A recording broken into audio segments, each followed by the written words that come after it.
जबरेलिया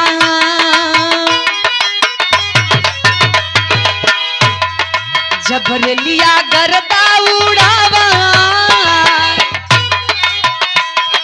कोनो दुल्हन के दुल्हा परदेश आराम से हो भैया कोनो दुल्हन के दुल्हा परदेश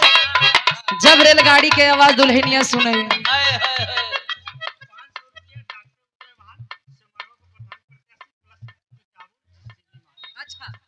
किताबुल जीसीबी मालिक सिमरहू के प्रधान पद के प्रत्याशी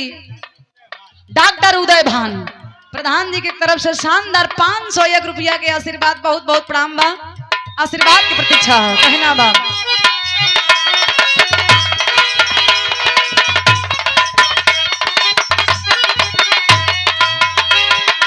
जबरेलिया गरदा उड़ावा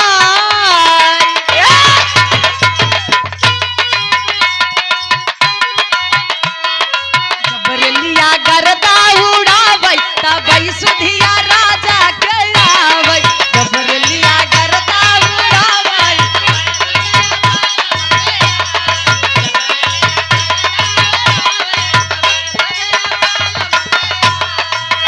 दुल्हन कहा था जब ही रेलगाड़ी के आवाज सुनी था तब जान ला हमरे पगला के याद आवत है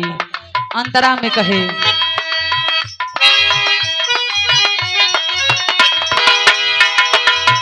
4 महीना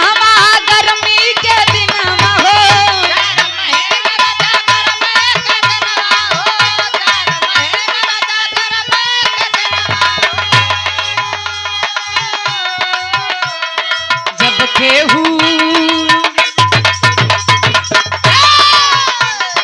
जब केहू बेनिया डोलाबै तबै सुधिया राजा के आबै जब केहू बेनिया डोलाबै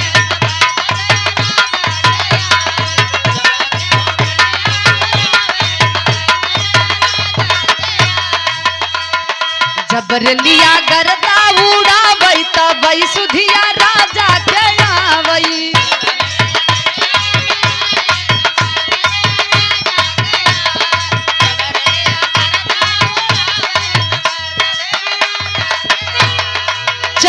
महीना बरखा के दिनमा हो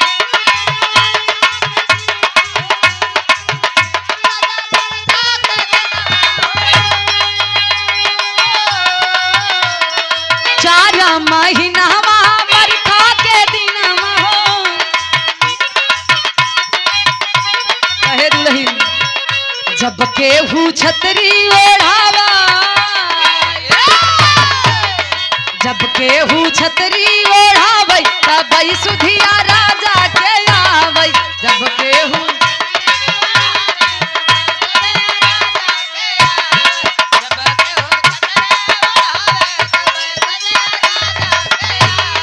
जबरेलिया गरदा उड़ाबै तबै सुधिया बालम के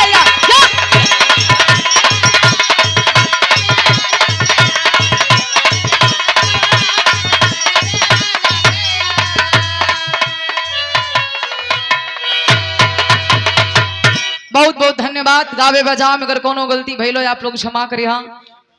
एक बार प्रेम से बोली बजरंग बली की अब भैया